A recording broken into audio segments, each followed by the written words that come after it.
प्रसाद केसीज्यू, वरिष्ठ नागरिक समाज का अगुवा विजय किशोर झाज्यू, पत्रकार महासंघ का अध्यक्षज्यू लगायत पत्रकार महासंघबाट आउनुभएका सम्पूर्ण साथीभाइहरू, विभिन्न कार्यालयबाट पर्नुभएका कार्यालय प्रमुखज्यूहरू, सशस्त्र प्रहरीका डीएसपी साहब, यहाँ उपस्थित हुनुभएका हाम्रा गौर नगरपालिकाका न्यायप्रेमी दाजुभाइ दिदी बहिनीहरू, हामीले अहिले भर्खर जुन नीति तथा कार्यक्रम ल्यायौं त्यो चाहिँ हामीले धेरै कुरा विचार विमर्श गरेर हामीले ल्याएका छौं। कुनै पनि पालिकालाई अगाडि बढाउन निम्ति सबभन्दा पहिला हामीलाई के विचार गर्नुपर्छ भने जुन ठाउँमा हामी बसिरहेछौं र जुन ठाउँको विकास गर्नुपर्नेछ त्यो ठाउँमा स्वास्थ्यको अवस्था राम्रो हुनु पर्यो,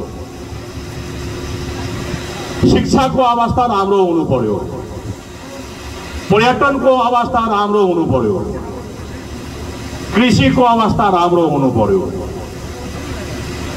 त्यसपछि बेरोजगारी जुन समस्या छ समाधान कसरी हुन्छ त्यसको लागि पनि हामीले अगाडि बढ्नु पर्छ।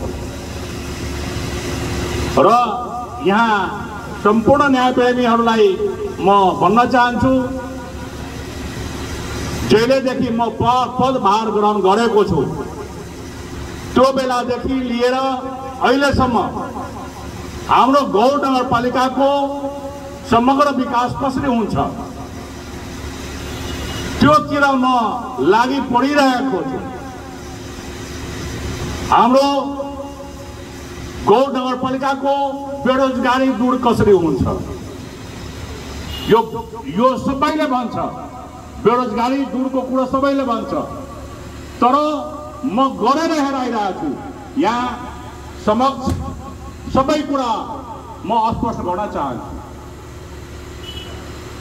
यहाँ किसानको हक हितको कुरा गरौं भने अहिले वाडा नम्बर 1 मा पोलिङको व्यवस्था भइरहेछ, 2 नम्बरमा पोलिङको व्यवस्था भइसकेको छ। त्यो पोलिङ के को लागि हो भने कृषि मिटर लिएर आफ्नो बोर्डिङ जडान गरेर खेतमा पानी पटाउन निम्ति त्यो काममा आउँछ भनेर हामीले प्रत्येक नगरपालिकाका वडाहरूमा पोलिङ टारको व्यवस्था हामी गरिरहेका छौं। त्यसबाट पक्कै किसान भाइहरूलाई पक्कै राहत मिल्छ जस्तो मैले विश्वास लिएको छु। अहिले जस्ट छेउमा एउटा तपाई हेर्न सक्नुहुन्छ, काम हाम्रो अन्तिम चरणमा छ। यो चाहिँ यहाँ के छ भने कृषि तथा पशु सेवा केन्द्र, कृषि सम्बन्धी यसमा काम के हुन्छ भने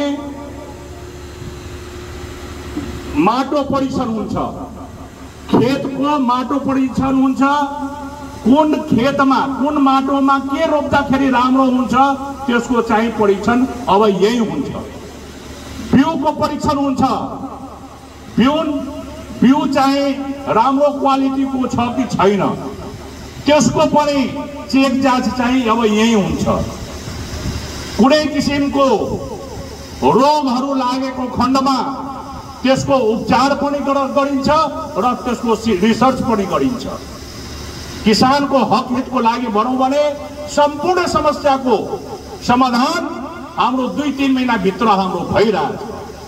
त्यस्तै हाम्रो चाहिँ पण्डित मंगल कुमार उपाध्याय बहुमुखी क्याम्पस जुन हामीले सञ्चालनमा ल्याएका छौं, यहाँहरूलाई म जानकारी गराउन चाहन्छु त्यो क्याम्पसमा सम्पूर्ण खर्च गौर नगरपालिकाले बेहोरिरहेको म यहाँहरूलाई जानकारी गराउन चाहन्छु।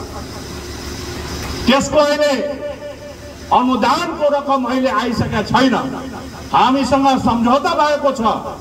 जबसम्म अनुदानको पैसा आउँदैन त्यो बेलासम्म हामीले त्यहाँको सम्पूर्ण कर्मचारीको तलबदेखि लिएर सबै सेवा सुविधा र क्याम्पस सञ्चालनमा हुने खर्च सबै गौर नगरपालिकाले भ्याउनु पर्छ। त्यो शर्तमा मात्र हामीले त्यो चाहिँ क्याम्पस ल्याउन सफल भएका छौं। त्यो क्याम्पसले के गर्छ भने भोलिको दिनमा गरीब होस्, दलित होस्, पिछडा वर्ग होस्, कुनै पनि व्यक्तिसँग आर्थिक संकट छ भने त्यसको लागि बीबीए पढाउन लागि, एग्रिकल्चर पढाउनको लागि हेटौडा पठाउनु पर्दैन, वीरगञ्ज पठाउनु पर्दैन, जनकपुर पठाउनु पर्दैन। यहाँ बसेर तपाई घरमा बसाएर पढाउन सक्नुहुन्छ। यो चाहिँ गरीब दलितको लागि, मुस्लिमको लागि, जनान्दारको लागि, सबैको लागि धेरै ठुलो उपलब्धि हो। चारवटा तपाईको रोड बन्छ, बिग्रिहाल्छ, तर यो एउटा चाहिँ क्याम्पस सदैवको लागि अमर हुनेछ र यसबाट गौर नगरपालिका लगायत जिल्लाका समस्त विद्यार्थीहरूले फाइदा पुग्नेछ। साथै छेउछाउको जिल्लामा पनि तपाईको चाहिँ यसको प्रभाव पर्नेछ। दोस्रो कुरा, अहिले भवनको अभावमा मात्र चाहिँ दुईवटा फ्याकल्टी चाहिँ यहाँ पठन पाठन अहिले चालू भएको छ। भवनको व्यवस्था हामीले गराइसकेपछि यहाँ लको पनि पढाइ हुन्छ, भेटनरीको पनि पढाइ हुन्छ, इन्जिनियरिङको पनि पढाइ हुन्छ। हामीले यहाँ सबै फ्याकल्टी ल्याएर यहाँ